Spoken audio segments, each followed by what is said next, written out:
நாடாளுமன்றத்தை முற்றுகையிடுவோம் எச்சரித்த கடல் தொழிலாளர்கள். அரசு தலைவர் தேர்தலுக்கான முன்னேற்பாடுகள் அதிகாரிகளுக்கு விடுக்கப்பட்டுள்ள பணிப்புரை. மொட்டுவின் அரசு தலைவர் வேட்பாளர் நானே, தம்மிக்க பெரேரா சூளுரை. இலங்கையின் பொருளாதார வளர்ச்சி தொடர்பாக வெளியான தகவல். விவசாயிகளுக்கு அறிமுகமாகும் புதிய செயலி. ஜாலில் மிதந்து வந்த மர்ம பொருள். தந்தையை கொடூரமாக தாக்கிய மகள் நீதிமன்றம் அளித்த உத்தரவு.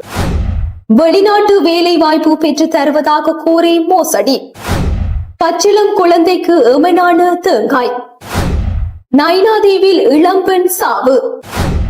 வயோதிபரையும் சிறுவரையும் மோதி தள்ளிய உந்துருளி. புடை சாய்ந்த முச்சக்கர வண்டி, இருவர் காயம். பாதசாரி கடவையால் கடந்தோரை மோதி தள்ளிய மகளுந்து சீன பிரஜைகளால் விபரீதம்.